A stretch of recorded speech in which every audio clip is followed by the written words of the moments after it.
Ang hangin ay mabigat, siksik sa pinahalong amoy ngang bagong sanga na butil ng kape at ng matamis, bulakla na pabangon ni Elara. Sa masikip na dilim ng bodega ng kapihanam nga pangarap, tanging ang liwanag mula sa siwang sa ilalim ng pinto ang nakbibigay hugis sa kanilang nga anino. Ang kanyang likod ay nakadiin sa malamig na pada, habang ang init ng katawan ni Leo ay bumabalot sa kanya. Leo, hindi pwede. Bitiwan mo ako. Ang pakiusap ni Elara ay halos isang bulong, isang mahinang patutol na walang lakas habang ang kanyang nga kamay ay nakapatong lamang sa dibdib ng binata. Nararamdaman niya ang mabilis na tibok ng puso nito. O marahil ay sa kanya iyon. Ang nga daliri ni Leo ay marahang gumapang sa kanyang baywang, sa ilalim ng manipis na tela ng kanyang blusa, at endampi balat nito sa kanyang balat ay napadala ng kuryenteng gumising sa bawat himaymay ang kanyang natutulo na pandama. Bumulong ito sa kanyang tainga, ang hininga nitong mainit ay may amoy ng kapa at kabataan, ginang Elara. Gusto kita. Isang hindi sinasadyang ungol ang kumawala sa mga labi ni Elara nang ang labi ni Leo ay lumapat sa kanyang lik, isang halik na naksimula bilang parusa at nakatapos bilang isang pangako ang kasalanan. Paano sila umabot sa puntong ito? Ilang buwan lamang ang nakalipas, si Elara ay ang ginang ng kapihan, isang babaeng nasa edad na 40. May taglay na kagandahang hinulma ng panahon at ng isang klaseng hindi matututunan. Ang kapihanam nga pangarap ang kanyang santuaryo, ang mundong kanyang binuo habang ang asawa niyang si Richardo ay abala sa pagbuo ng kanilang kinabukasan sa ibang bansa.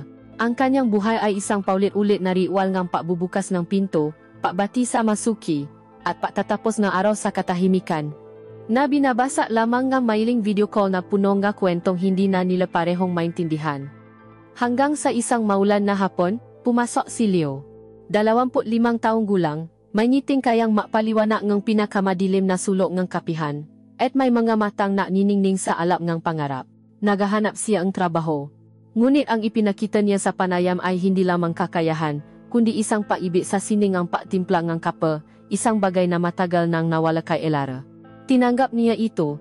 Sa una inakala na ang sigla nito ay magiging magandang karagdagan lamang sa negosyo. Hindi niya alam na ang siglang iyon, ang kabataang iyon, ay ang mismong apoy na susunok sa kanyang maingat na itinayong mundo. Ang unang araw ni Leo sa trabaho ay naksimula tulad ng lahat ng ibang araw sa kapihan ng nga pangarap, sa isang katahimikan na tila may sariling himig. Ang sinak nga umaga ay dahan-dahang gumagapang sa masalaming bintana. Naglalaro sa alikabok na sumasayaw sa hangin. At nakbibigay buhay sa kulay ang mga muebles na gawa sa maitim na kahoy. Si Elara, sa kanyang karaniwang pwesto sa likod ng kahera, ay abala sa pagsusuri ng nga inventaryo, isang ritual na nakbibigay sa kanya ng pakiramdam ng kontrol. Ang bawat tasa, bawat platito, bawat kutsara ay nasa tamang lugar. Ang kanyang mundo ay isang maayos na sistema ng nga numero at mga bagay, isang kutalaban sa kaguluhan ng damdamin. Nang pumasok si Leo, 10 minuto bago ang kanyang oras, tila nagbago ang ritmo ng umaga. Dala niya ang isang enerhiya na sariwa at hindi mapakali, isang kaibahan sa kalmadong kapaligiran ng kapihan. Ang kanyang itim na uniforme ay malinis at plansado, at ang apron na itinali niya sa kanyang baywang ay nagbigay diin sa kanyang matipunong pangangatawan. Magandang umaga po, Ginang Elara, bati niya, at ang ngiti sa kanyang nga labi ay umabot hanggang sa kanyang nga mata, na lumiha nga maliliit na gatla sa nga gilid nito. Tumango si Elara, pinanatili ang kanyang propesyonal na tindi, ngunit hindi niya may wasang mapansin ang paraan ng pagdadala nito sa sarili, isang kumpiyansa na hindi mayabang, kundi natural. Itinuro niya sa kanya ang lahat, mula sa paggamit ng makina hanggang sa tamang paraan ng pagbati sa mga parokyano. Nakikinig si Leo ng may buong atensyon. Ang kanyang nga mata ay hindi bumibiti sa kanya, na tila bawat salita niya ay isang mahalagang aral. Nang una niyang hawakan ang portafilter, napahinto si Elara sa kanyang ginagawa. Pinanot niya ang makamay nito. Malalaki at malalakas ang nga iyon, mga kamay nga isang lalaking sanay sa pisikal na gawain, ngunit mayroon itong pambihirang hinahon at pag-iingat habang isinasalansan ang giniling na kape. Ang bawat kilos ay may layunin, mula sa pagdiin ng tampa hanggang sa pagkabit nito sa makina. Nang dumaloy ang unang patak ng espresso, isang maitim at malapot na likido na may kulay ng karamelo, isang mali na ngiti ang sumilay sa labi ni Leo. Hindi iyon ngiti nga isang empleyadong gumagawa lamang ganyang tungkulin, kundi ngang isang alagad ng sining na nakatunghay sa kanyang obra maestra. Nakita ni Elara ang sarili niya sa binatang iyon, ang sarili niya noong maunang taon ng kapihan, noong ang bawat tasa ay isang testamento ng kanyang pagmamahal. Ngunit ang apoy na iyon sa kanya ay matagal nang naging abo, napalitan ng malamig na katotohanan ng negosyo at ng pag-isa. Sa buong araw, mula sa kanyang pwesto, si Elara ay naging isang tahimik na manunod. Napansin niya kung paano kinakausap ni Leo ang mga customer, hindi bilang nga numero sa listahan ng order, kundi bilang nga tao. Naalala niya ang bawat pangalan, tinatanong ang kanilang araw, at nagbibigay ng mga rekomendasyon ng may tunay na sigasig. May isang matandang lalaki, isang regular na customer na laging nakasimangot at bihira lamang maksalita, na nakuha niyang patawanin sa isang simpleng biro tungkol sa panahon. Mula sa malayo, nasaksihan ni Elara ang maliit na milagrong iyon, at isang kakaibang damdamin ang gumapang sa kanyang dibdib. Isang pahanga, marahil, o inggit, hindi niya tiyak. Sa bawat oras na lumilipas, nahuhuli niya ang kanyang sarili na pinamamasdan ito. Ang paraan ng paksukli ng kanyang mga daliri sa kanyang buhok kapag siya'y nag-isip. Ang pakuno ng kanyang no kapag sinusubukan niyang makuha ang perpektong latte art. Ang tunog ng niyang tawa, malalim at nakakawa, kapag may nakbiro sa kanya. Pinipilit niyang ituon ang kanyang isip sa mapapele sa kanyang harapan, ngunit ang kanyang mamata ay may sariling isip, palaging bumabalik sa anyo ang binatang barista. Para kay Leo, si Elara ay isang diyos sa kanyang sariling kaharian. Hinahanggaan niya ang paraan ng kanyang pamamahala sa kapihan, ang kanyang kahinahunan sa gitna ng abalang oras, ang kanyang ganda na tila hindi kumukupas. Sa kanyang nga mata, si Elara ay hindi lamang isang amo, kundi isang huwaran, isang babaeng may alam sa lahat ng bagay, mula sa pinakmulan ng bawat butilang kape hanggang sa tamang paraan ng pakikitungo sa mahihirap na kliyente. Kaya naman, palagi siyang gumagawa ng paraan upang mapalapit dito. Natatanong siya tungkol sa mga bagong timpla, humihingi ng opinyon niya sa lasa ng kanyang niliha. Ginang Elara, sa tingin niyo po ba ay masyadong matapang ang timplang ito para sa ating mga customer? Tanong niya isang beses, habang inaabot ang isang maliit na tasa. Tumikim si Elara, at habang ginagawa niya iyon, ang nga mata ni Leo ay nakatuon sa kanyang ngalabi. Isang sandali ng katahimikan ang namagitan sa kanila, isang sandali kung saan tanging ang tunog ng makina ng kape ang maririnig. Sakto lang, sagot ni Elara, sinusubukang itago ang bahagyang panginginig ng kanyang boses. Magaling. Ang papuring iyon ay nakdulot ng isang ngiti kay Leo na tila nakbigay liwanag sa buong paligid. Nang matapos ang araw at umalis na ang huling customer, ang katahimikan ay muling bumalik, ngunit sa pagkakataong ito, iba na ang pakiramdam. Hindi na ito ang pamilya na kapayapaan na dati niyang inaasam, kundi isang katahimikan na puno ang nga hindi nasasabing salita. Habang napupunas si Leo ang nga mesa, bigla siyang naksalita.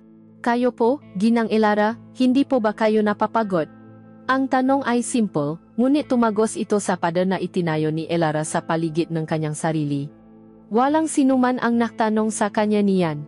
Ang lahat ay ipinapalagay na siya ay malakas, na siya ay laging may kontrol. Sanay na ako, iyon lamang ang kanyang naisagot, isang sagot na kalahating toto at kalahating kasinungalingan. Ngumiti si Leo, isang malungkot na ngiti sa pagkakataong ito. Dapat po ay nakpapahinga rin kayo.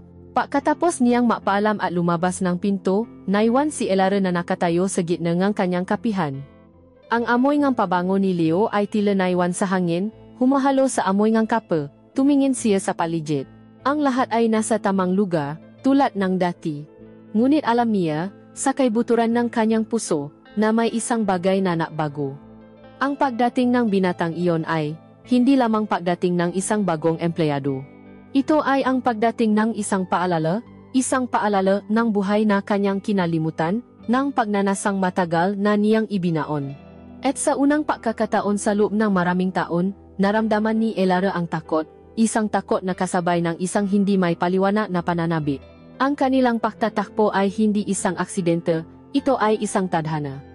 Isang tadhanang babago sa kanilang dalawa magpakailanman. Ang magabi sa kapihan ng mga pangarap ay may sariling buhay. Isang lihim na mundo na nabubukas lamang kapag ang huling customer ay nakalabas na sa pinto at ang karatula sa labas ay nakasabing sarado na. Dito, sa ilalim ng malabong ilaw nga nakasabit na bombelya, Ang relasyon nina Elara at Leo ay nagsimulang magbago, hindi sa isang iglap, kundi dahan-dahan, tulad ng unti-anting paglami ng kapeng natira sa tasa. Nagsimula ito sa isang pangangailangan. Isang gabi, may dumating na late na delivery ng mabutil ng kape at kinailangan nilang ayusin ito sa bodega. Sa susunod na linggo, kailangan nilang maimbentaryo. Hindi nagtagal, ang paiwan ng huli ay naging isang hindi sinasadyang ritual, isang kasunduan na hindi nila binitawan sa salita ngunit pareho nilang inasahan. Ang ibang nga empleyado ay uwi na, mapapaalam ng may pagod ngunit masayang ngiti, at maiwan silang dalawa. Sa mga sandaling iyon, ang kapihan ay tila lumiliit, nagiging isang personal na espasyo. Ang ingay ng siyudad sa labas ay humihina, napapalitan ng mahinang ugong ng mapridida at na malamyos na tunog ng pahuhugas nila ng mga pinagamitang tasa. Isang gabi, habang napupunas si Leo nga espresso machine, nagsimula siyang makwento. Sa simula, tungkol lamang sa masimpleng bagay, sa mga nakatawang nangyari sa araw na iyon. Ngunit habang tumatagal, ang kanyang nakwento ay lumalalim. Ikinuwento niya ang kanyang pangarap. Balang araw, Ginang Elara, makakaroon din akong sarili kong kapihan, sabi niya, ang kanyang nga mata ay nakniningning sa ilalim ng ilaw. Hindi kasing ganda nito, siyempre. Maliit lang, siguro sa probinsya namin. Gusto kong ipatikim sa kanila ang tunay na kape, hindi yung mga instant. Pinakinggan siya ni Elara, at habang siya ay nagsasalita, nakikita niya ang isang imahe ng isang mas bata, mas puno ang pag-asang bersyon ng kanyang sarili. Hinayaan niyang mapatuloy ang binata. Inilarawan ni Leo ang bawat detalyeng kanyang pinapangarap na lugar, mula sa kulay ng pintura sa pader hanggang sa uri ng musikang kanyang ipapatutok. Sa kanyang boses, narinig ni Elara ang isang passion na halos kinalimutan na niya. Para siyang isang manlalakbay sa disyerto na biglang nakarinig ng tunog ng umaagos na tubig. Magandang pangarap iyan, Leo, sabi niya, at sa unang pagkakataon, ang ngiti niya ay umabot sa kanyang nga mata. Sigurado akong makakamit mo iyan. Ang simpleng papapatunay na iyon mula kay Elara ay tila nakbigay ang lakas ng look kay Leo. Dahil sa pagbubukas niya ngang sarili, nakaroon din siya ngang karapatang tanungin ang mundo nito. Kayo po, Ginang Elara, tanong niya isang gabi habang nag-ayos sila ng mga upuan. Paano po kayo nagsimula? Itong lugar. Parang perpekto po ang lahat. Napabuntong hininga si Elara, isang tunog ngang pagod na matagal na niyang kinikimkim. Tumingin siya sa paligid, sa bawat sulok ng kapihan na naging saksi sa kanyang buhay sa loob ng maraming taon. Hindi ito perpekto noong una, panimula niya.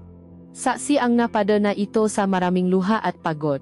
At doon, nagsimula siyang makuwento. Ikinuwento niya kung paano nila ni Ricardo, ang kanyang asawa, itinayo ang kapihan mula sa wala. Puno ngang sigla ang kanyang boses habang inaalala ang nga unang araw, ang pananabik sa bawat bagong customer, ang nga pangarap na sabay nilang binuo. Ngunit habang ang kwento ay umusat sa kasalukuyan, ang tono niya ay unti-anting nagbago, naging malungkot. Nang umalis siya para magtrabaho sa abroad, sinabi niya na para ito sa amin, para sa kinabukasan ng kapihan. Huminto siya, nilalaro ang kanyang singsing sa daliri. Naging maganda nga ang negosyo. Pero siya, malayo. Sa unang pagkakataon, nagsalita si Elara tungkol sa kanyang kalungkutan, hindi sa paraang nagrereklamo, kundi sa paraang nagsasalaysay ng isang katotohanan. Ang bahay namin malaki. Masyadong malaki para sa isang tao. Binili namin iyon para punuin ng mga anak nga tawanan. Pero ngayon, ang naririnig ko lang ay ang alingaw-ngaw ng sarili kong ngayapa. Si Leo ay nakatayo lamang sa dikalayuan, nakasandal sa pader, ang hawa na basahan ay nakalimutan na sa kanyang kamay. Hindi siya nagsalita. Nakikinig lamang siya. Ang kanyang nga mata ay puno ng isang paunawa na hindi karaniwan sa kanyang edad. Nakikita niya hindi ang malakas na amo, kundi isang babaeng nalulunod sa kalungkutan. Nakikita niya ang ngasiwang sa perpektong imahe ni Elara. Ang pag-usap na iyon ang nagbukas ng pinto. Ang nga sumunod na gabi ay napuno ng mas maraming kwentuhan, naging kanlungan nila ang kapihan. Dito, hindi siya si Ginang Elara ang may-ari, at hindi rin siya si Leo ang barista. Sila ay dalawang kaluluwa na nahahanap ng koneksyon sa katahimikan ng gabi. Nalaman niya ang tungkol sa pamilya ni Leo sa probinsya, sa kanyang makapatid na pinaparal niya. Nalaman nito ang tungkol sa mga paboritong libro ni Elara, sa mga lugar na gusto niyang puntahan ngunit hindi niya magawa. Sa bawat kwentong kanilang pinagsasaluhan, isang hiblangang patitiwala ang nabubuo, isang hindi nakikitang tali na unti-unting nabubuklot sa kanila.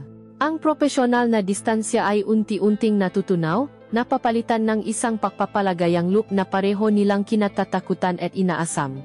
Isang gabi, habang napupunas siya ang mesa malapit sa kanya, hindi sinasadyang nadikit ang kanilang makamay. Isang maikling sandali lamang iyon, ngunit para kay Elara, tila tumigil ang mundo. Ang init ng balat ni Leo ay naiba, isang init na gumising sa isang bagay sa loob niya. Mabilis nilang binawi ang kanilang magkamay, parehong naiwas ng tingin, ngunit ang kuryenteng dumaloy sa pagitan nila ay hindi may kakaila. Nang gabing iyon, habang nahahanda na silang umuwi, sinabi ni Leo, "Ginang Elara, salamat po." "Para saan?" tanong niya. Tumingin ito sa kanya, at sa mga mata nito, wala ng bakas ng pagiging isang simpleng empleyado. "Salamat po sa pakikinig." Pagkaalis ni Leo, nanatili si Elara sa loob ng kapihan. Ang katahimikan ay hindi na tulad ng dati. Ito'y puno na ng mga alaala ng kanilang nga tawanan, ng bigat ng kanilang nga pinatapatan. Lumapit siya sa salaming bintana at pinakmasdan ang sariling refleksyon. Ang babaeng nakatingin sa kanya ay may mga matang tila mas nabuhayan, ngunit mayroon ding bahid ng takot. Alam niyang ang mga gabing ito, ang mga kwentuhang ito, ay isang mapanganib na laro. Alam niyang dinadala siya nito sa isang lugar na hindi niya dapat puntahan. Ngunit sa kabilang ng takot, may isang bahagi sa kanya na ayaw nang bumalik sa dati, sa malami at ligtas na pag-isa, ang gabing iyon sa kapihan ang natanim ngang binhi. Isang binhi ngang pagnanasa na hindi lamang pisikal, kundi emosyonal, isang pakauhaw, sa koneksyon na sa piling lamang ni Leonia natatapwan. Ang gabi ay bumuhos kasama ng ulan. Isang walang tigil na papata na humahampas sa mga salaming bintana ng apihan. Lumilihang isang kurtinang tubig na naghihiwalay sa kanilang maliit na mundo mula sa labas. Ang mailaw ng sasakyan ay tila manakdurugong kulay sa basang kalsada. At ang buong siyudad ay tila nakubli sa ilalim ng isang malungkot na himig. Sa loob, tapos na ang abalang araw. Ang amoy ng basang diake at payong ay napalitan na muling ang pamilya na halimuyak ng kape at kanela. Naiwan na naman silang dalawa, si Elara at si Leo, sa isang katahimikan na dati nakbibigay sa kanila nga kapayapaan ngunit ngayoy tila nababalutan ng isang hindi may paliwanag na kaba. Ang kanilang magpag-usap sa mga nakdaang gabi ay nagiwan ng mga bakas sa hangin, mga multo ng magkinatapatan na nagpapabigat sa bawat sandali ng kanilang pananahimik. Naglilinis sila. Ang bawat isa ay abala sa sariling gawain, isang paraan upang maiwasan ang titih na maaring maglantat ng labis. Si Leo ay nasa likod ng counter, masusing pinupunasan ang bawat sulok ng makinang bakal, ang kanyang mabraso ay gumagalaw ng may tiyak na lakas. Si Elara naman ay napasyang siya na ang makmop ng sahi, isang gawaing pisikal na inaasahan niyang mapapagot sa kanyang isip na puno gumugulong na tanong. Ang paulit-ulit na paggalaw ng mop sa mga baldosa ay halos isang uri ng meditasyon. Bawat kuskos ay isang pagtatangkang burahin hindi lamang ang dumi, kundi pati na rin ang imahe ni Leo sa kanyang isipan, ang tunok ng kanyang tawa, ang lalim ng kanyang mata kapag siya'y nakikinig. Iniisip niya ang huling tawa ng kanyang asawa. Isang maikling pag-usap na puno ng teknikal na salita tungkol sa trabaho nito at mga pilit na tanong tungkol sa kanyang araw. Naramdaman niya muli ang pamilyar na kirot ng distansya, isang kalungkutang tila lalong pinatindi ang presensya en binatang ilang talampakan lamang ang layo sa kanya. Dahil sa pagkalunod sa sariling isipan, hindi niya napansin ang isang maliit na basang bahagi ng sahi na hindi pa natutuyo. Isang maling hakbang. Ang sulas ng kanyang sapatos ay dumulas. Sa isang iglap, ang mundo ni Elara ay nawalan ng balanse. Isang maikling, hindi sinasadyang sigaw ang kumawala sa kanyang lalamunan habang nararamdaman niya ang sahi na papalapit sa kanya. Ngunit hindi siya bumaksa. Bago pa man siya tuluyang mawalan ng panimbang, isang malakas na puwersa ang sumalo sa kanya. Si Leo. Kumilos ito ng may bilis na hindi niya inaasahan. Ang kanyang katawan, na ilang sandali lang ay nasa kabilang dulo ang silid, ay ngayon nasa likod na niya, sumusuporta sa kanya. Ang isang braso nito ay pumulupok sa kanyang baywang, habang ang isa naman ay nakahawa sa kanyang balikat. Hinila siya palapit dito hanggang ang kanyang likod ay sumandal ng buo sa dibdib nito, at doon, sa gitna ng kapihan, tila huminto ang oras. Ang tanging maririnig ay ang walang tigil na pagbuhos ng ulan sa labas at ang malakas, mabilis na tibok ng dalawang puso sa loob. Para kay Elara, ang pakiramdam ay isang sabay-sabay na alon ng takot, ginhawa, at isang bagay na mas mapanganib. Naramdaman niya ang bawat pulgada ng katawan ni Leo na nakadikit sa kanya. Ang tigas ng kalamnan sa dibdib nito, isang pada na sumalo sa kanyang pakbaksa. Ang init na namumula rito, isang init na tumatagos sa kanyang damit at tila gumigising sa kanyang nalalamig na balat. Ang kanyang ulo ay bahagyang nakasandal sa balikat nito, at nalalanghap niya ang amoy nito, isang malinis na amoy ng sabon, kape, at ng lalaki, isang amoy na nakalalasing. Ang kamay nito sa kanyang baywang ay naroon pa rin. Ang madaliri nito ay bahagyang nakabaon sa kanyang tagiliran, isang paangkin na hindi sinasadya ngunit hindi may kakaila ang epekto. Dahan-dahan inangat ni Elara ang kanyang ulo, ang muha niya ay ilang pulgada na lamang ang layo sa muha nito, nakita niya ang sarili sa mga mata ni Leo. At ang nakita niya roon ay napahinto sa kanyang pahinga. Wala na ang magalang na pahangangang isang empleyado. Wala na ang palakaibigang pagtingin ng isang kausap. Ang naroon ay isang apoy, isang hilaw, at hindi nasasala na pagnanasa. Isang pagkagutom na tila sumasalamin sa isang bagay na matagal na niyang ikinukubli sa sarili niya. Nakita niya sa mga mata nito ang lahat ng kanilang nga gabing pinagsaluhan, ang lahat ng nga salitang hindi nila binitawan, at ang lahat ng nga bagay na gusto nilang gawin ngunit hindi nila magawa. Nakita niya ang tanong. At alam niyang ang sagot ay nasa kanyang nga mata rin. Naramdaman niya ang pagipit ng hawak nito sa kanya, isang halos hindi namamalayang kilos. Ang kanyang hininga ay mainit sa kanyang pisngi. Ang kanyang ngalabi ay bahagyang nakaawang. Isang sandali pa, isang maling galaw, at ang hindi maiwasan ay mangyayari. Ngunit ang katinuan, na tila isang malayong kampana, ay tumunog sa isipan ni Elara.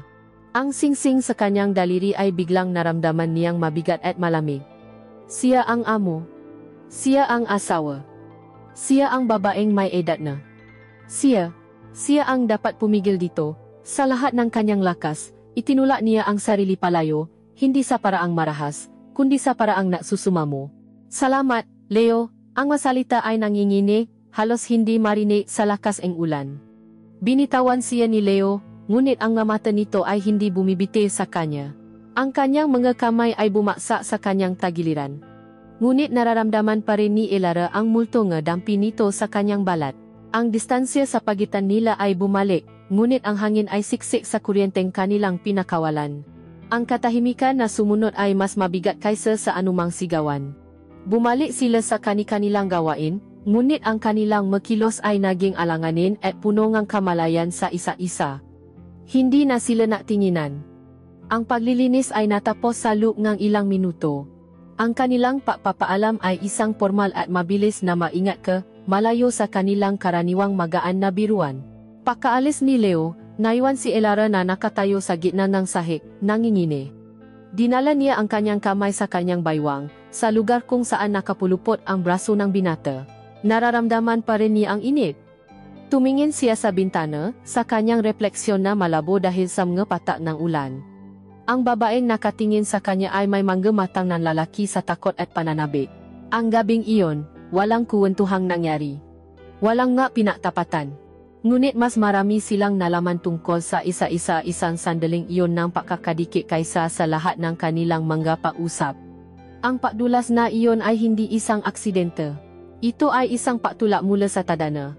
Isang pagtulak patungo sa isang bangin kung saan pareho silang nakatingin at parehong gustong tumalon. Ang ika-5 anibersaryo ng kapihan ng pangarap ay dapat sanang isang masayang okasyon. Sa buong araw, ang lugar ay puno ng matapat na customer, makaibigan, at mga dating empleyado na bumalik upang magbigay pugay. May mga lobo, isang maliit na check, at walang tigil na tuktok ng maligayang musika. Si Elara, sa gitna ng lahat, ay naksuot ng kanyang pinakamagandang ngiti, tinatanggap ang mapakbati, at napapasalamat sa lahat. Ngunit habang lumalalim ang gabi at isa-isang nakpapaalam ang nga bisita, ang ingay ay napalitan ng katahimikan, at ang ngiti sa kanyang nga labi ay unti-unting kumupas. Ang huling empleyadong umalis ay naiwan ng isang masiglang. Congratulations ulit, Ma'am Elara. At nang maksara ang pinto, ang naiwan na lamang ay siya, si Leo, at ang mamulto ng selebrasyon. Ang hangin ay amoy tsake pa rin at matamis na alak. Tumingin si Elara sa kanyang telepono. Isang mensahe mula kay Ricardo, ipinadala kaninang umaga pa. Happy 5th anniversary to the cafe. Proud of you. Iyon lang. Walang tawag. Walang personal na pagbati. Isang maikling text na tila obligasyon lamang. Isang pamilya na kirot ang kanyang naramdaman, isang pakilala sa katotohanan kahit sa mahahalagang araw, siya ay nag-isa. Hindi pa po tayo tapos magdiwang, isang boses ang bumasa sa kanyang paisip, si Leo. May dala itong isang bote ng red wine, isang mamahaling tatak na matagal na niyang itinago para sa isang espesyal na okasyon na hindi na dumating. Sayang naman po kung hindi natin bubuksan ito. Para sa 5 taon. Ngumiti si Elara, isang tunay na ngiti sa pagkakataong ito. May kung anong gumaan sa kanyang dibdib. Sige na nga. Sabi niya. Pero sa opisina na lang tayo. Pagod na ang nga paa ko. Ang kanyang opisina ay isang maliit na espasyo sa likod ng kapihan, siksik sa mga folder ng resibo at mga libro. Ito ang kanyang personal na santuaryo, isang lugar na bihira niyang pasukin kasama ng iba. Ang paanyaya niya kay Leo sa loob ay isang hindi sinasadyang paglabak sa kanyang sariling mapatakaran. Umupo sila sa dalawang upuan na makaharap, ang buteng ng ala at dalawang baso ay nakapatong sa kanyang mesa, sa gitna ngang nakalat na papeles. Ang unang lago ng ala ay mainit at mapait, isang paalala ng maraming taon ng pagsisikap. Ngunit ang sumunod na lago ay nasimulang mapainit sa kanyang dugo, pinapakalma ang kanyang mauga at pinapakawalan ang maalalang matagal na niyang ikinadena. Nagsimula silang mausap, hindi na tungkol sa trabaho, kundi tungkol sa buhay. Sa mga pangarap na hindi natupad, sa mga daan na hindi nila tinahap. Ang ala ay nabigay sa kanila ng katapangan upang maging mas tapat. Tumingin si Elara kay Leo. Ang malabong ilaw mula sa kanyang deslam ay naglalaro sa mga anino ng kanyang muha, nagbibigay din sa kanyang matangos na ilong at sa kurba ng kanyang mga labi. Nakikita niya rito hindi ang kanyang empleyado, hindi isang bata, kundi isang lalaki. Isang lalaking nakakita sa kanyang kalungkutan at hindi tumakbo palayo. Isang mapanganib na kaisipan ang pumasok sa kanyang isip, isang tanong na isinilang mula sa ala sa matinding pangungulila. Bahagya siyang sumandal, ang kanyang nga mata ay hindi bumibitiw sa pagkakatitih kay Leo. Leo. Ang kanyang boses ay mas mahina kaysa sa kanyang inaasahan, halos isang bulong. Kung hindi ako mas matanda sa iyo. Kung makaedad lang tayo. Isipin mo ba ako? Ang tanong ay lumutang sa hangin sa pagitan nila, mabigat at puno ng hulugan. Ang katahimikan na sumunod ay nakabibingi. Ang ngiti ni Leo ay dahan-dahang nawala, napalitan ng isang seryosong ekspresyon. Ang kanyang mata ay tila mas lalong umitim, mas lalong lumalim, tila sinusuri ang kaluluwa ni Elara. Hindi siya sumagot, sa halip, dahan-dahan niyang ibinaba ang kanyang baso.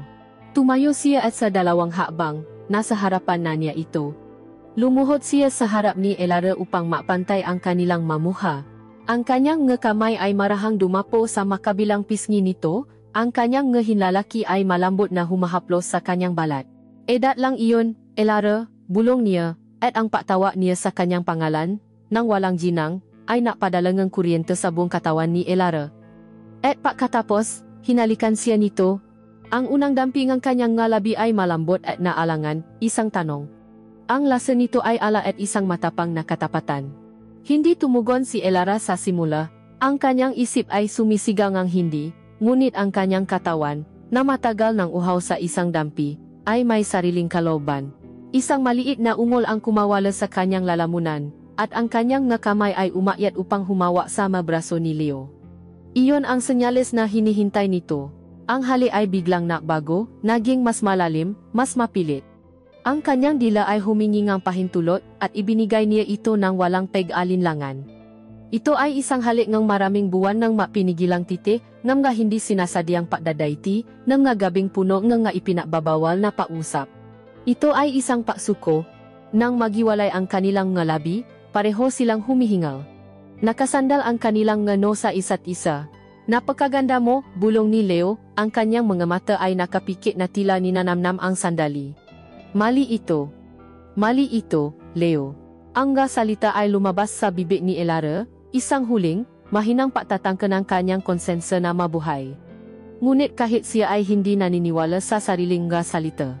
Kung mali ito, sagot ni Leo, habang ang kanyang nga kamay ay gumagapang mula sa kanyang mukha pababa sa kanyang lik, at pagkatapos ay sa kanyang nga balikat. Bakit parang tama? Itinayo siya nito mula sa pagkakaupo at isinandal siya sa kanyang sariling mesa. Ang malamig na kahoy ay isang paalalangang katotohanan sa likod ng kanyang naiinit na katawan. Ang nga papeles ay nakalat sa sahig.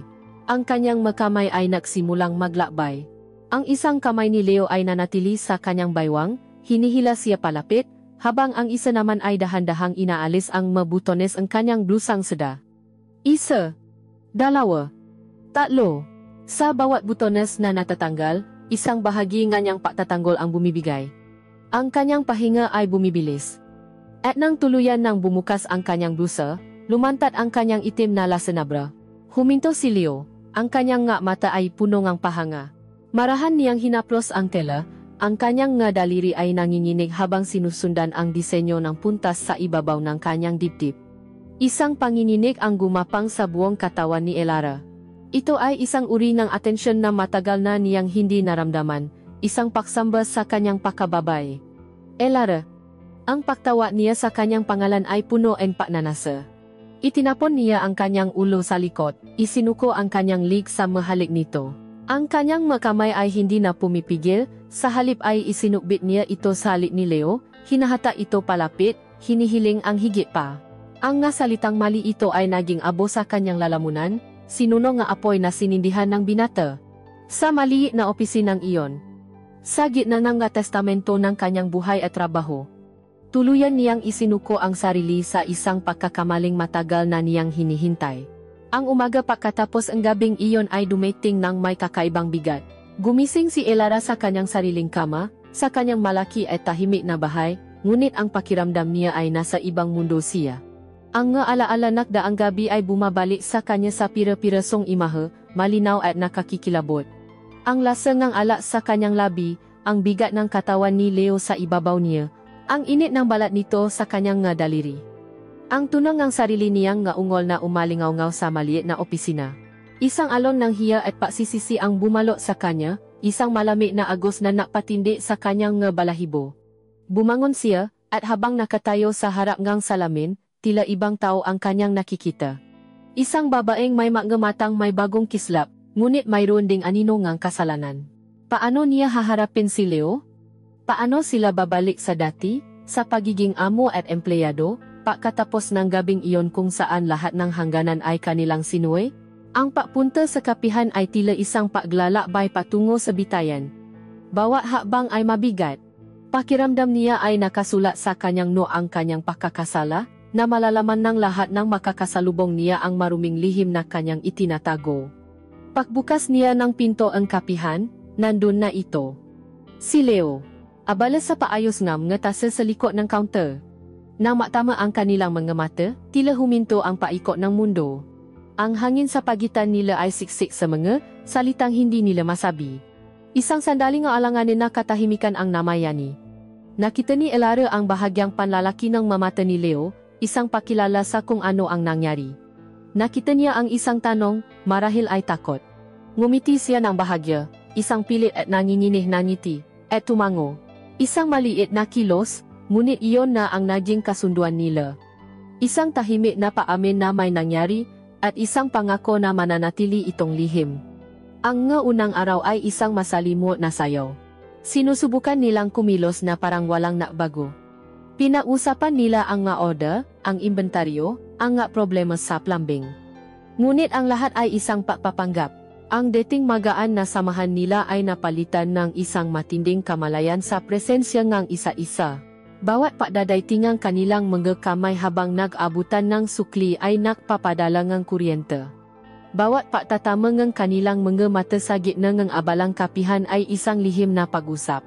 Nagsimula silang bumuo ang isang bagong wika, isang wikang sila lamang ang nakakaintindi. Ang isang tasa ng kape na inihahanda ni Leo para sa kanya sa umaga, na may eksaktong tamis na gusto niya, ay isang paraan ng pagsasabing iniisip kita. Ang isang partikular na awit na ipapatugtog ni Elara sa hapon, isang malungkot na awit ng paibig, ay isang senyales na sabik na siyang matapos ang araw. Ang kanilang nga telepono ay naging ma-instrumento nga kanilang kasalanan. Mga mensahe na sa unang tingin ay tungkol sa trabaho, ngunit puno nga nakatagong kahulugan. Ginang Elara, kailangan po bang i-check ang stock sa bodega mamaya? Hindi tungkol sa mga butil ng kape, kundi isang paanyaya. Sige, Leo. Siguraduhin mong isara ang pinto, hindi isang simpleng utos, kundi isang pagtanggap. At sa bawat lihim na palitan ng mensahe, sa bawat ninakaw na sandali, isang kakaibang kilig ang naramdaman ni Elara, isang bagay na matagal na niyang hindi naramdaman. Ang takot na mahuli sila ay nakbibigay ang kakaibang tamis sa kanilang relasyon.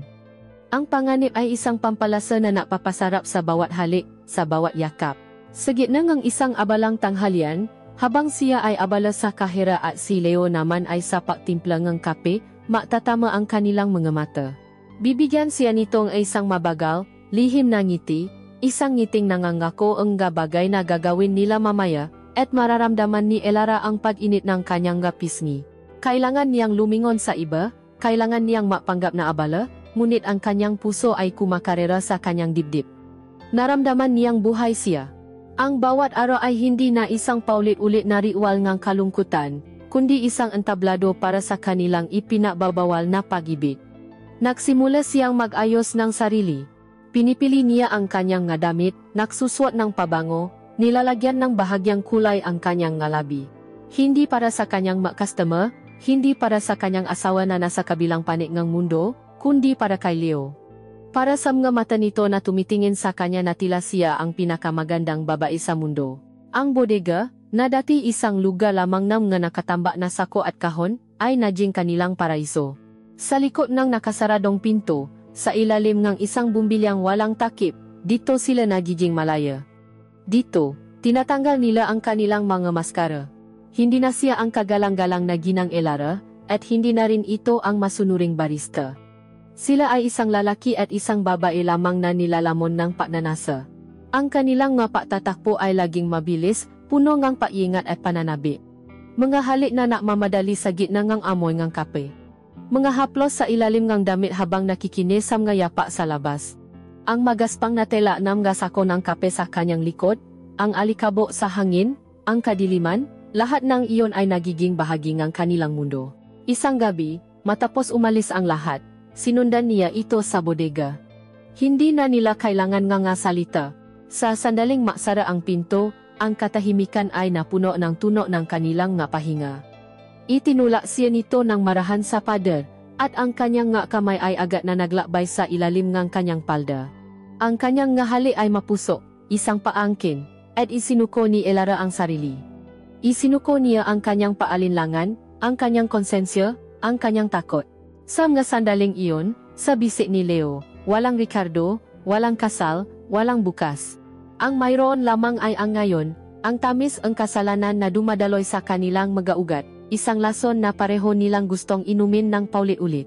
Ang kanilang relasyon ay isang apoy na sinindihan sa isang gabi nga hinaan, at ngayon, sa bawat ninakaw na sandali, patuloy nila itong binubuhusan ng gasolina, hindi alintana na balang araw, matutupo silang dalawa sa sarili nilang maalap.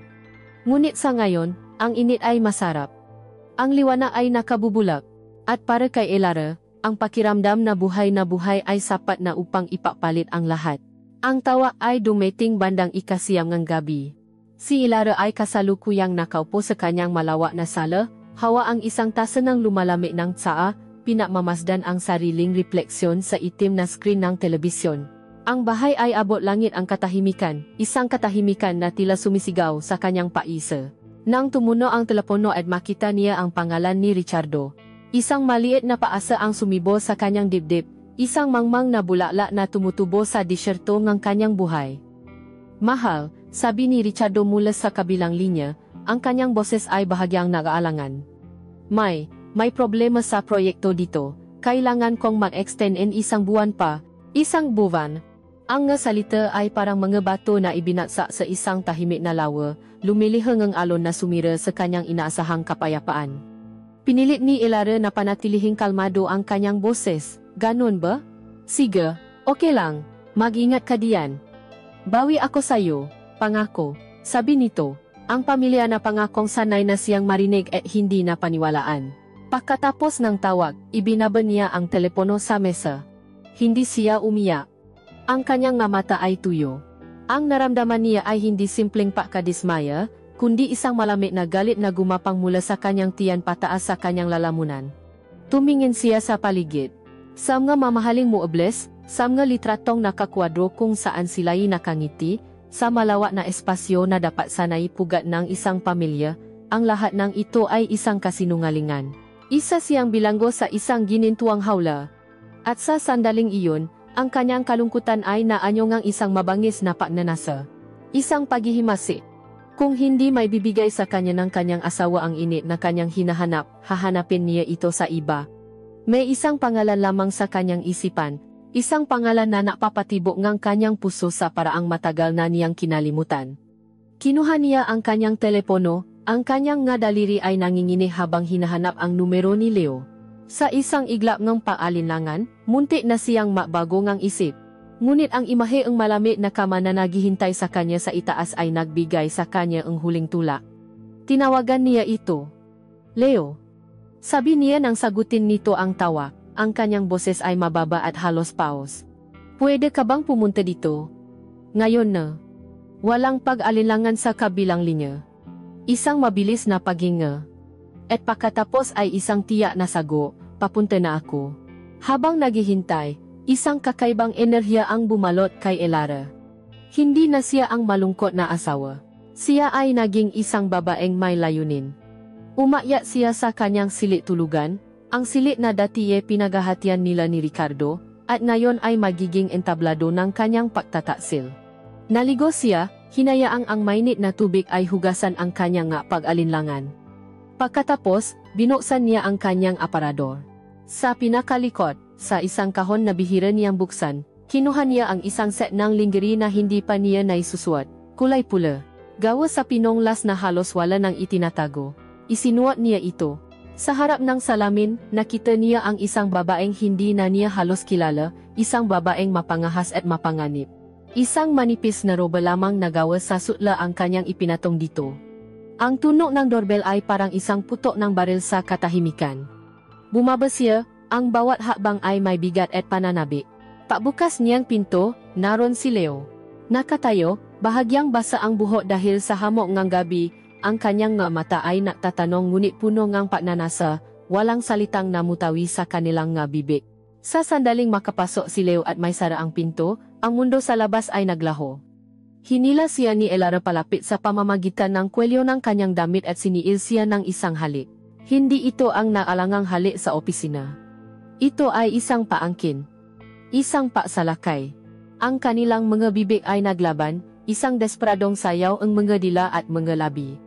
Ang paglalakbay mula sa pinto patungo sa silit tulugan ay isang bagyo ang tinatanggal na damit.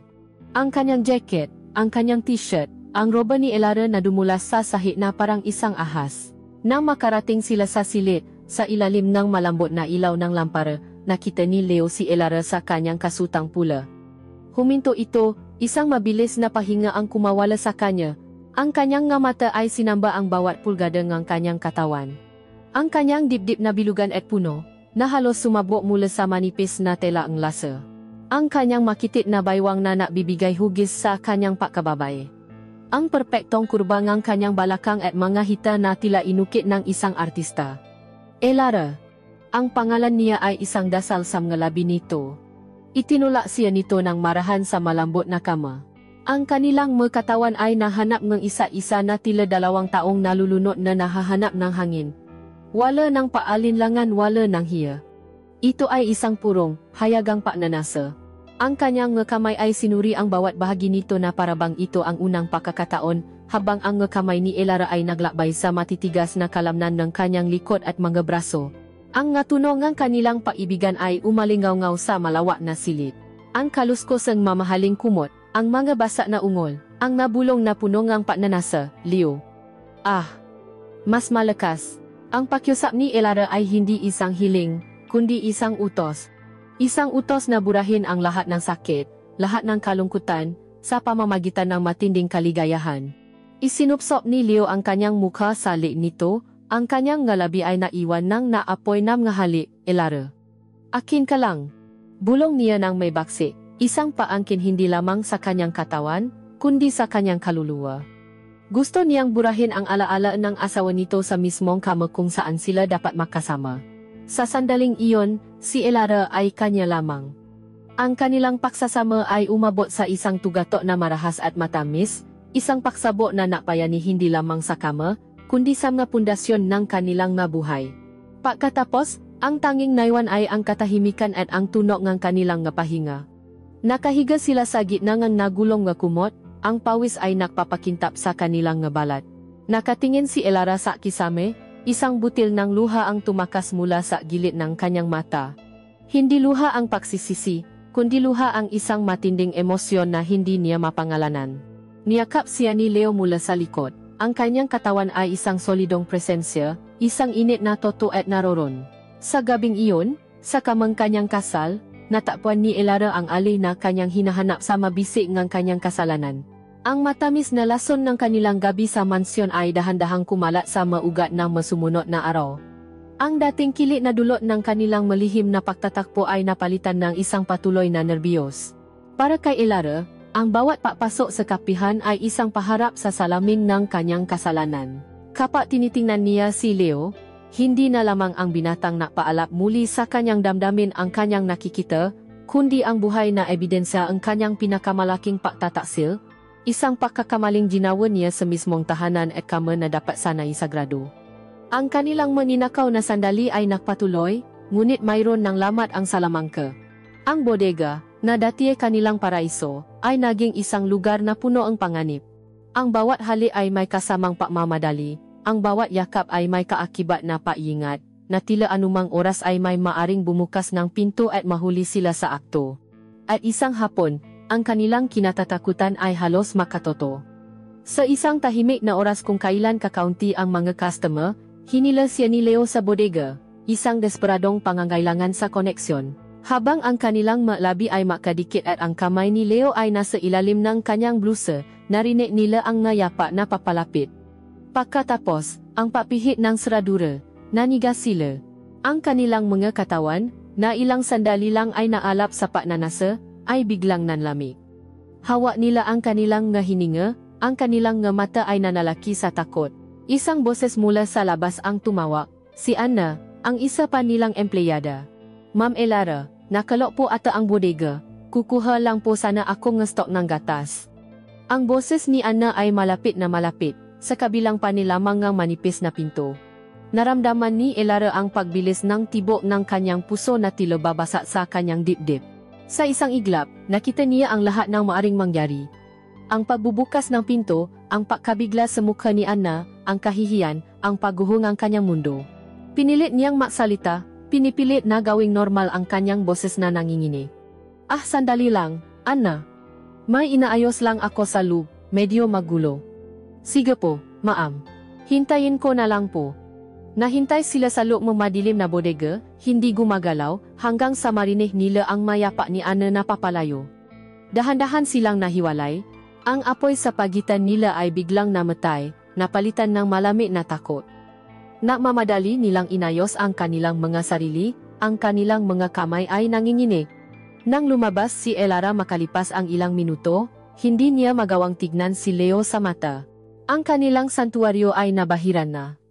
Hindi na ito isang lugar ng kaligayahan, kundi isang bitak na nakpapaalala sa kanila kung gaano kadelikado ang kanilang ginagawa. Ang pangyayaring iyon ay naiwan ang lamat sa puso ni Elara. Isang lamat na lalong lumaki ng gabing iyon nang tumawa si Ricardo. Sa pagkakataong ito, ang boses ng kanyang asawa ay hindi tunok pagod o abala, ito'y masigla at malambing.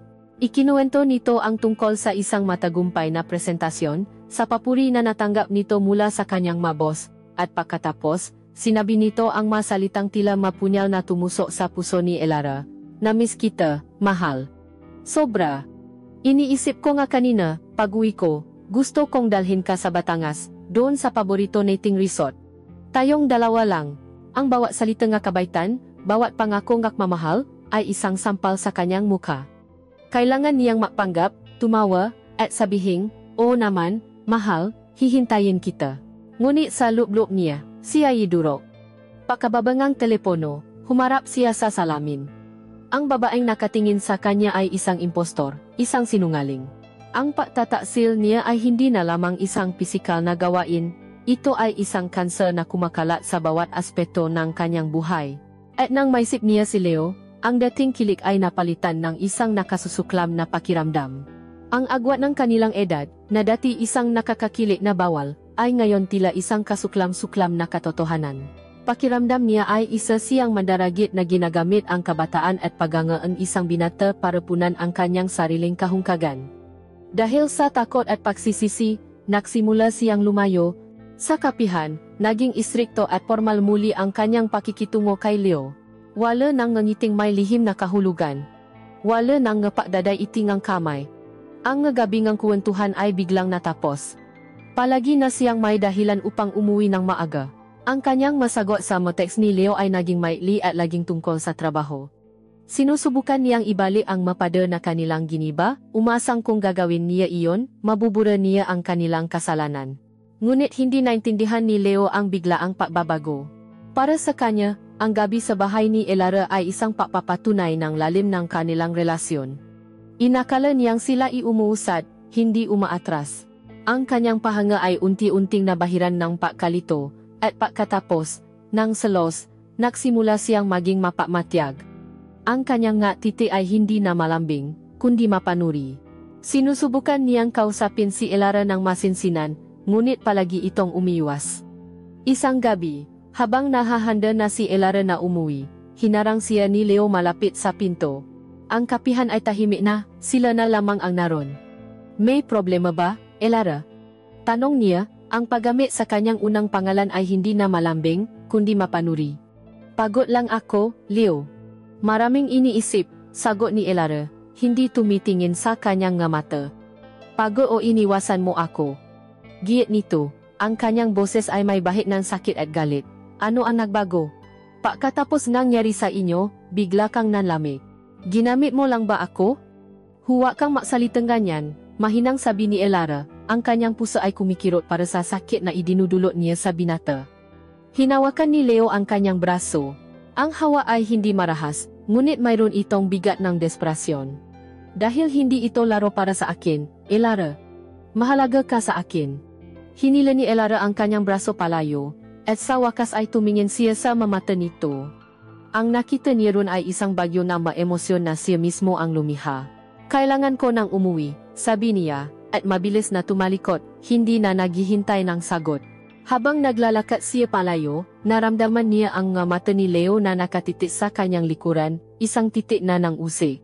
Ang dating matamis na kasalanan ay naging isang mapait na tanikala na ngayon ay nagbubuklot sa kanila sa isang sayaw ngang pagsisisi at panunumbat. Ang maunang lamat ay lumitaw na. At alam ni Elara na simula pa lamang ito ngang paguho. Ang sumunod na araw ay isang malamig na digmaan. Ang dating mainit na hangin sa pagitan nina Elara at Leo ay napalitan ng yelo. Nagtatrabaho sila sa isang espasyo, ngunit may isang hindi nakikitang pada na naghihiwalay sa kanila, isang pada na itinayo ng takot ni Elara at na nasaktan damdamin ni Leo. Ang kanilang komunikasyon ay naging purong transaksyonal, mga salitang kailangan lamang para sa pagpapatakbo ng negosyo. Ngunit ang kanilang mamata ay patuloy na nag-usap sa isang wikang puno ng panunumbat at pagiwas. Sinusubukan ni Elara na kumbinsihin ang sarili na ito ang tama, na ang distansyang ito ay isang paraan ng paglilinis, isang penitense para sa kanyang kasalanan. Ngunit sa bawat gabi, sa kanyang pag-isa, ang katahimikan ay sumisigal ng pangalan ni Leo, at ang kanyang katawan ay nananabik sa init na ngayon ay ipinakakait niya sa sarili. Isang Huwebes ng hapon, sa kasagsagan ng damingang tao sa kapihan, dumating ang tawa na tuluyang sisira sa kanyang maingat na itinayong depensa, si Ricardo. Mahal, may sorpresa ako sayo. Ang boses nito ay masayang-masaya, isang tunog na matagal na niyang hindi narinig. Napilitan si Elara na maglagay ng ngiti sa kanyang labi, alam niyang pinapanot siya nga customer. Ano iyon? Na-approve ang emergency leave ko. Pinayagan ako ng boss ko na umuwi ng 2 linggo. Ang flight ko, bukas ng hapon darating diyan. Ang bawat salita ay parang isang suntok sa sikmura ni Elara. Bukas.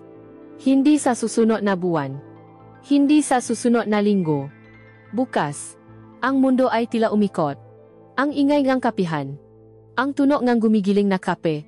Ang tawanan ng mga tao. Lahat ay naging isang malayo at nakabibinging ugong. Talaga. Ang galing naman. Mahal. Sige, sunduin kita. Naibulong niya. Ang kanyang boses ay naging manipis. Nang ibaba niya ang telepono, napasandal siya sa counter, ang kanyang nga daliri ay namumuti sa higpit ng pakakahawa. Tumingin siya sa kabilang dulo ng kapihan. Nakatingin sa kanya si Leo. Nakita nito ang kanyang reaksyon. Nakita nito ang biglaang pamumutlangang niyang muha, ang takot sa kanyang mata. At sa tingin nito, mayroong pakusisa at isang madilim na hinala. Ang gabing iyon, para si Elara ay isang babaeng hinahabol ngang demonyo. Nagmamadali siyang umuwi, hindi para mahanda sa pagdating ng kanyang asawa, kundi para makbura ng maebidensya ng kanyang kasalanan. Ang kanyang maganda at malinis na bahay ay biglang naging isang crime scene sa kanyang mga mata. Ang una niyang ginawa ay hubarin ang lahat ng sapin sa kama sa kanilang silid tulugan. Ang makumot, ang mapunda, ang bedsheet. Inilagay niya ang maito sa washing machine, nilagay ng doble ang sabon at bleach, na tila ang simpleng paglalaba ay makapatatanggal sa alaalang katawan ni Leo sa kanyang kama. Itinapon niya ang natitirang alak mula sa boteng kanilang pinaksaluhan. Nilinis niya ang bawat sulok ng bahay ng may kabaliwan, naghahanap ng kahit anong maring majing bakas, isang hibla ng buhok, isang bagay na maring naiwan nito. Wala siya nakita, ngunit sa kanyang isip na puno ng paranoia, ang buong bahay ay sumisigang ang pangalan ni Leo. Kinabukasan ang araw ng pagdating ni Richardo, ang tensyon sa kapihan ay halos hiniwa ng kutsilyo. Alam ni Elara na kailangan niyang kausapin si Leo. Kailangan niyang tapusin ang lahat ng malinaw bago pa man tumapa ang kanyang asawa sa lupaing ito. Hinila niya si Leo sa opisina, ang mismong lugar kung saan nagsimula ang kanilang pisikal na relasyon. Ang kapaligiran ay puno isang malupit na kabalintunaan. Leo, panimula niya, hindi makatingin ng diretso, darating ang asawa ko mamayang hapon. Kailangan nating itigil kung anuman itong mayroon tayo. Mula ngayon, kailangan nating maging profesional lamang. Ako ang amo mo, at ikaw ang empleyado ko. Iyon lang. Ang kanyang nga salita ay malamig at pinraktis, walang anumang emosyon. Isang desperadong pagtatangka na gawing simple ang isang bagay na sobrang komplikado. Ngunit ang naging reaksyon ni Leo ay hindi pa unawa. Ito ay isang tahimik na pagsabog. Isang mapait na tawa ang kumawala sa kanyang malabi. Itigil?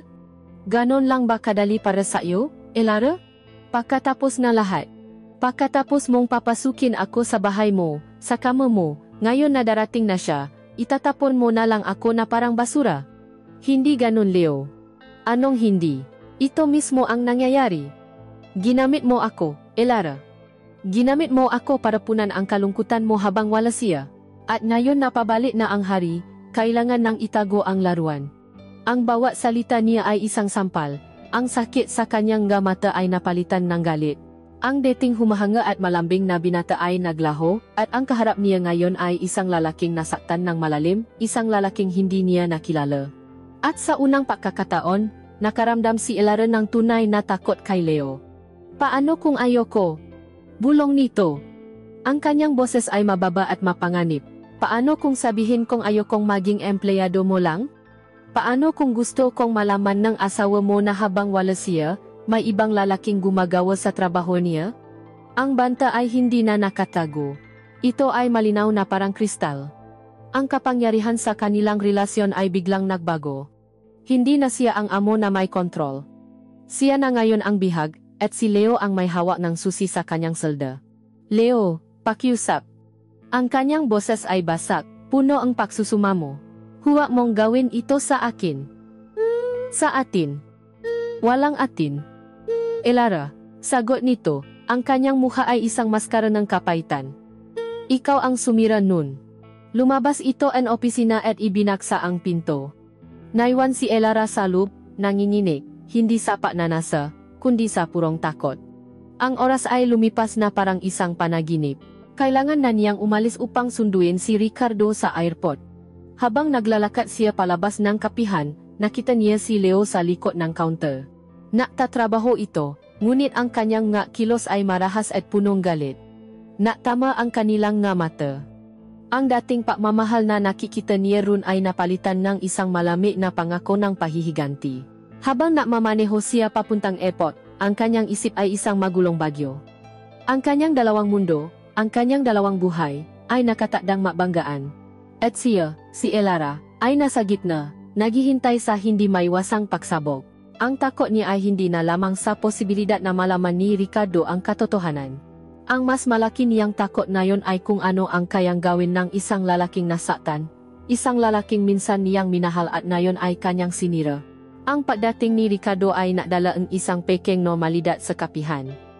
Para sa mga customer at sa isa pa nilang empleyado, sila ay ang perpektong maasawa, muling pinaksama matapos ang mahabang panahon. Si Ricardo, nasabit na makabawi sa kanyang pagkukulang, ay naging ekstra maalaga. Dinadalhan niya si Elara ng tanghalian. Tumutulong siya sa paayos ng mga display sa estante. Nakbibiro siya kasama ng customer. At sa bawat kilos ng pagmamahal na ipinapakita ni Ricardo, 1,000 karayom ang tumutusok sa puso ni Elara. Ang bawat ngiti na ibinibigay niya sa kanyang asawa ay isang kasinungalingan, isang pagtatanghal na umubos sa kanyang lakas.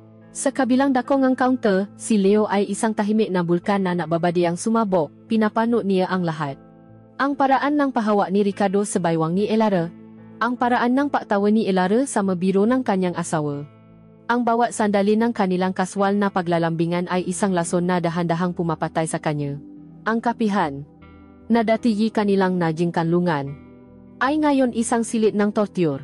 Nararamdaman niyang siya ay isang multo sa sarili niyang kwento. Isang lihim na kabanata na ngayon ay iwinawaksi at kinakalimutan. Ang kanyang pagmamahal at pagnanasa ay naging isang mapait na galit at paninibuho. Ang huling pako sa kanyang kabaong ay dumating isang hapon. Paalis si Ricardo para sa isang maikling lakad. Bago ito lumabas ng pinto, hinalikan nito si Elara sa labi. Isang mabilis ngunit puno ng pagmamahal na halik. Isang normal na kilos para sa maasawa, ngunit para kay Leo, ito ay isang deklarasyon ng pagkapanalo mula sa kanyang karibal. Nakita niya ang paraan ng pagpikit ni Elara sa sandaling iyon, at sa kanyang isip na puno ang selos, inakala niyang ninamnam nito ang halik. Iyon na ang kanyang hangganan, hindi na niya kaya. Kailangan niyang malaman ang katotohanan. Kailangan niya ang isang huling pausap. Hinintay niya ang kanyang pagkakataon. Alam niya ang iskedul. Alam niyang sa bandang hapon, kapag na-break ang isa pa nilang kasama, may ilang minuto kung kailan si Elara ay maisang maiwan sa likod. Hinanap niya ito. Natakpuan niya si Elara na naayos ng mga bagong dating na stok malapit sa pintong bodega. Ang kanyang mukha ay pagod at ang kanyang gagalaw ay tila wala sa sarili. Hinarang niya ang daan nito. Kailangan nating mag-usap, sabi niya. Ang kanyang boses ay kalmado ngunit may nakatagong panginginig. Napahinto si Elara, ang kanyang mamata ay nanlaki ng may bahagyang takot. Leo, wala tayong dapat pausapan. Nandiyan ang asawa ko. Iyon na nga ang problema, Elara. Halos pasiga na sabi ni Leo, ngunit pinigilan niya ang sarili. Nandiyan siya, at ako, para sa iyo, ay parang hindi na na-exist. Ganon na lang ba iyon? Isang laro lang ba ang lahat? Sabihin mo sa akin ang totoo. Bawat halik, bawat yakap, bawat gabi. Kasinungalingan lang ba ang mga iyon? Ang bawat tanong ay isang akusasyon na tumagos sa puso ni Elara. Nakita niya ang matinding sakit sa mamatang binata, isang sakit na siya mismo ang may gawa. Hindi mo naiintindihan, Leo? Komplikado ito, sabi niya, isang mahinang depensa. Komplikado, isang mapait na tawa ang kumawala kay Leo. Para sa akin, simple lang. Minahal kita. At akala ko, kahit kaunti, minahal mo rin ako. Ngayon, hindi ko na alam kung ano ang totoo. Sa desperasyon, hinawakan niya ang nga balikat ni Elara. Hindi para saktan ito, kundi para iparamdam dito ang tindiin kanyang nararamdaman. Huwag mo akong itapon na parang wala lang. Huwag mong hayaang matapos ito ng ganito. At sa pagkasabit na may bali ang kanilang koneksyon, kahit sa isang huling sandali, hinila niya ito papasok sa bodega, ang lugar kung saan nagsimula at ngayon ay matatapos ang lahat. Isinara niya ang pinto. Sa kadiliman, siniil niya ito ngang halik. Ngunit ang halik na ito ay iba, wala na ang tamis, wala na ang lambing. Ito ay isang halik na punong galit, ng panunumbat, at ng matinding kalungkutan. Lasang luha at desperasyon. Sa simula, nanlaban si Elara. Itinutulak niya ang dibdib ni Leo. Tama na, Leo. Pakiusap. Huwag. Ang kanyang masalita ay basa at puno ng pagsusumamo. Ngunit ang lakas ni Leo ay dala ang kanyang nasirang puso. Patuloy siya sa kanyang marahas na paghali, isang patatangkang ipaalala sa kanya ang apoy na minsan nilang pinaksaluhan. At sa gitna ng panlalaban, isang bagay sa loob ni Elara ang bumigay. Ang lahat ng kanyang pinipigilang emosyon, ang kanyang pagsisisi, ang kanyang pagod sa papapanggap, ang kanyang pangungulila sa lalaking ito na minsan niyang minahal, lahat ay bumuhos. Ang kanyang panlalaban ay naging isang mahigpit na yakap. Ang kanyang mahigbi ay humalo sa kanilang nahali. Isinandal siya nito sa masako nga pa, at doon, sa gitna ng kanilang personal na impyerno, sila ay naging isa sa huling pagkakataon. Ngunit hindi ito pag-ibig. Ito ay isang pagtatagpo ang dalawang nasirang kaluluwa. Ang kanilang nga kilos ay hindi na malambing, kundi marahas at nagmamadali. Isang pagpaparusa sa kanilang nga sarili at sa isa-isa. Ang bawat tula ay may kasamang sakit, ang bawat haplos ay may bahid ng pagsisisi. Ang nga tuno na kumakawala kay Elara ay hindi na ungo ng kaligayahan, kundi mapigil na higbi ng pihati. Ang kanyang nga luha ay dumadaloy sa kanyang nga sentido, humahalo sa kanyang pawis. Bakit, Elara? Bakit? Ang paulit-ulit na bulong ni Leo sa pagitan ng kanyang mapahinga, isang tanong na alam niyang hindi na masasagot. Ang tanging naisagot ni Elara, sa gitna ng kanyang nahikbi, ay isang salitang paulit-ulit niyang binikas na parang isang basa na dasal. Patawad. Patawad. Leo, patawad. Pagkatapos, dumating ang katahimikan. Isang katahimikan na mas mabigat at mas masakit kaysa sa anumang sigawan. Walang pag-aalaga. Walang yakap. Dahan-dahan silang nahiwalay, hindi magawang matinginan sa mata. Ang hangin ay siksik sa kahihiyan.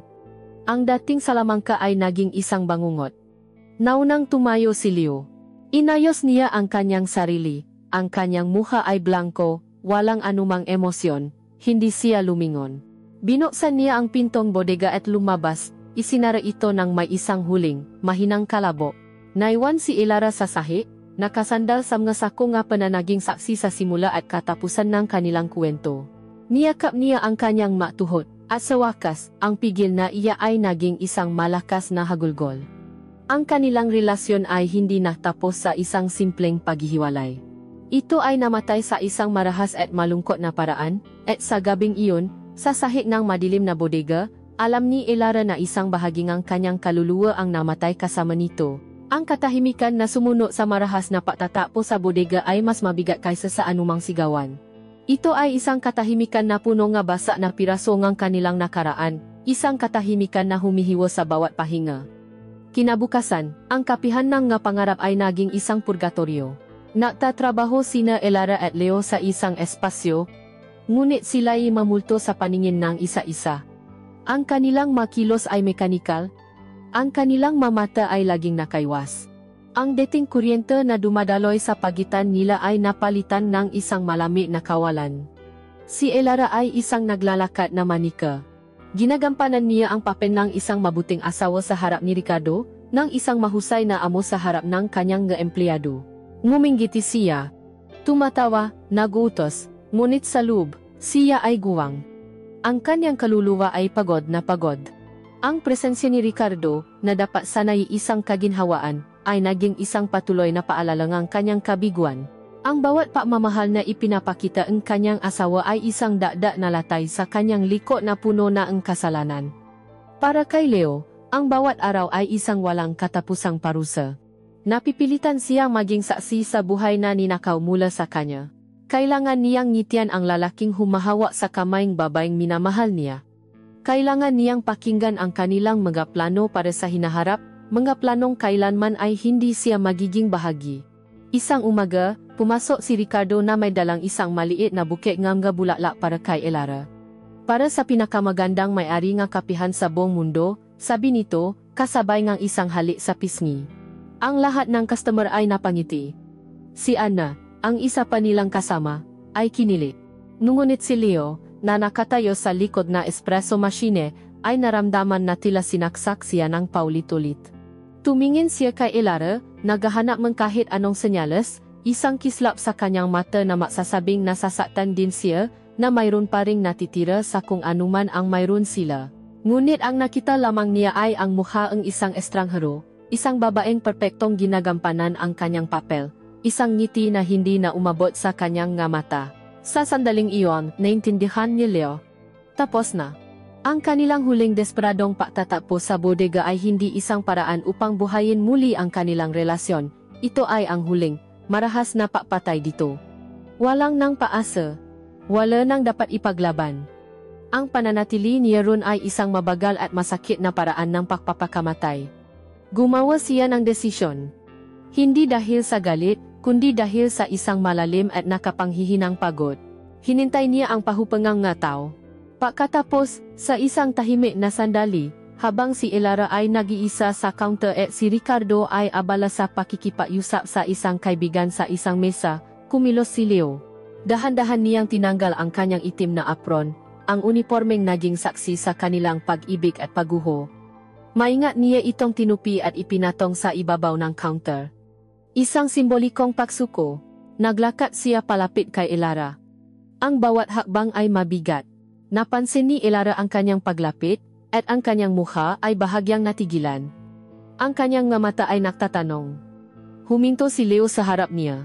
Sa loob niyang ilang segundo, tinitigan lamang nila ang isa't isa, at sa maikling sandaling iyon, ang lahat ng kanilang pinagdaanan ay tila nag-flashback sa kanilang nga isipan.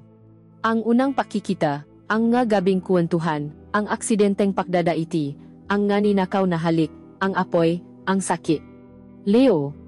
Basa ni Elara sa katahimikan.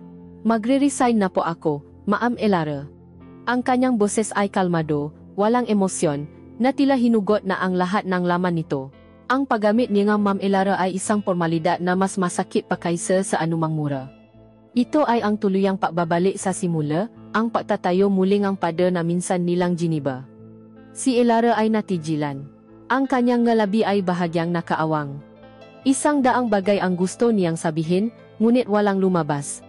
Bakit? Iyon lamang ang kanyang naibulong. Dahil basa. Hindi na niya itinuloy. Hindi niya kayang sabihin. Pinutol siya ni Leo, ang kanyang mamata ay blanko.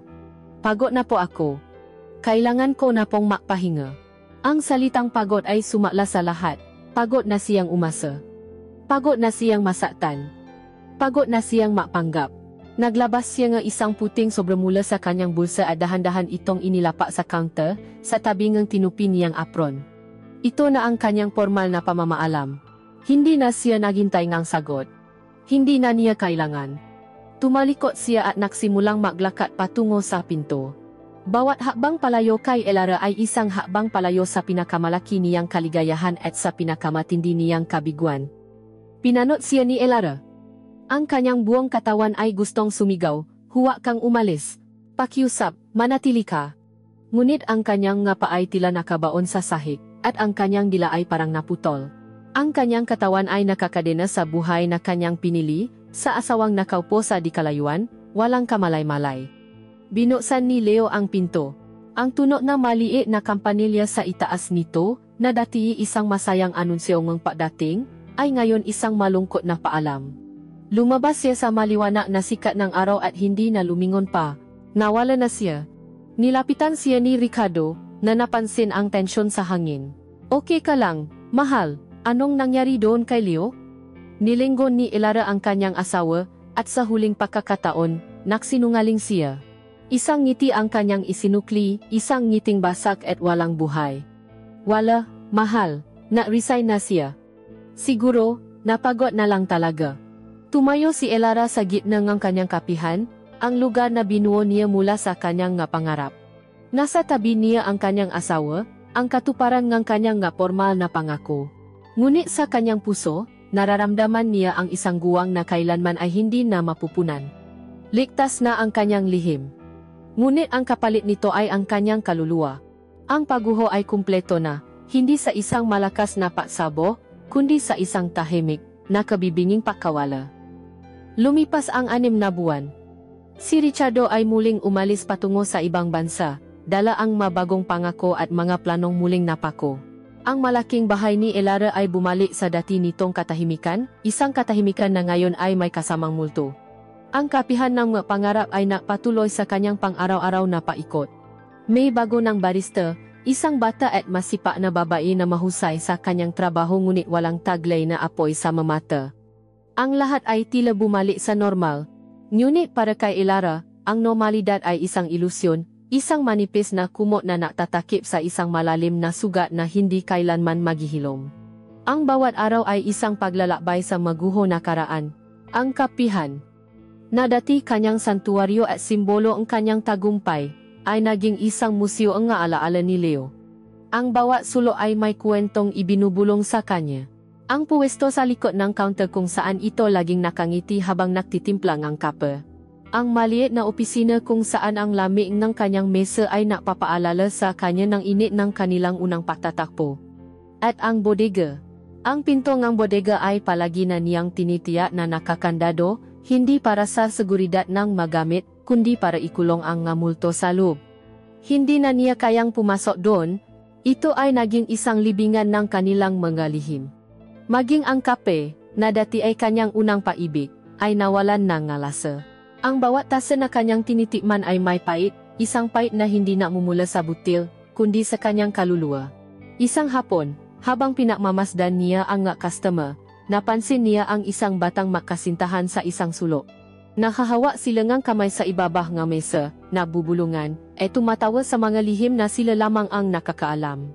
Ang kanilang mata ay puno ng isang uri ng pagsamba na pamilya sa kanya. Isang matinding kirot ang tumago sa puso ni Elara, isang halong inggit at pagsisisi. Nakita niya sa kanila ang isang uri ng kaligayahan na panandalian niyang natikman ngunit kailanman ay hindi naging tunay na sa kanya. Napatanto niya, sa masakit na paraan, na ang paibig nila ni Leo ay hindi kailanman magiging ganon, isang paibig na malayang ipinapakita sa ilalim ng liwanag. Ang sa kanila ay laging nabuhay sa dilim, sa mga ninakaw na sandali at sa mga kasinunggalingan. Isang gabi, sa halip na makmaneho, napasya siyang maklakat pawi. Kailangan niya ng hangin.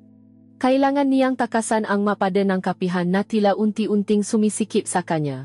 Ang kanyang mapa ay nakdala sa kanya sa isang kalye na bihira niyang daanan, isang kalye na may magabagong establishmento. At doon, nakita niya ito, isang bagong kapihan, maliit, moderno, at punong buhay. Ang panggalan nito ay nakasulat sa bintana sa isang elegantang sulat. Ang pangarap ni Leo. Huminto siya sa kabilang panig ng kalsada, nakatago sa anino. At sa likod ng salaming bintana, nakita niya siya. Si Leo.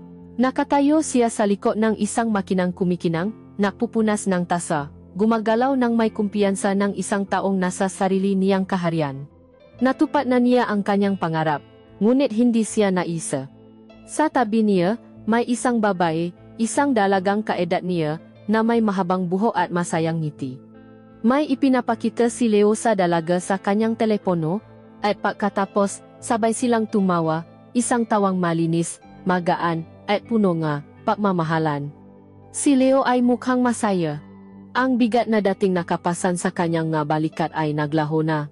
Ang sakit at galit sa kanyang mata nung huli silang nakita ay napalitan ng isang payapang kagalakan. Mula sa kanyang kinatatayuan sa dilim, pinano ni Elara ang eksena. Siya ay isang manonot sa bagong buhay ni Leo, isang buhay na kanyang binuo nang wala siya. Hindi siya nakita ni Leo. Hindi man lang ito lumingon sa kanyang direksyon. Para sa binata, siya ay isang multo na lamang ng nakaraan, isang kabanatang matagal nang isinara. Hindi niya namalayan ang luhang dumadaloy sa kanyang pisngi. Dahan-dahan siyang tumalikod at naglakat palayo, dala ang bigat ng isang katotohanang hindi na may babago. Ang gabi ay natapos kung saan ito laging natatapos. Sa loob ng kapihan ng mapangarap, matapos may sara ang mapinto at mapatay ang karamihan sa mailaw. Nakatayo si Elara sa gitna ng kadiliman. Napapalibutan ng aninong mesa at upuan. Ang katahimikan ay hindi na isang kapayapaan, ito ay isang dagat ng kawalan. Pinulo niya ang isang tasa mula sa isang mesa, malamig at walang laman, tulad niya. Tumingin siya sa kanyang refleksyon sa madilim na bintana. Ang nakita niya ay hindi isang matagumpay na negosyante, hindi isang asawa. Ang nakita niya ay isang babae na isa na minsan ay nakaroon ng pagkakataong sumaya sa isang ipinagbabawal na paraan at pinili ang kaligtasan sa halip na kaligayahan. Ligtas siya ngayon. Ligtas siya sa kanyang malungkot na buhay. Ngunit malaya ba siya? Ang sagot ay nanatiling nakabitin sa mabigat at tahimik na hangin ng kanyang kapihang puno ng pangarap na hindi na kailanman matutupad.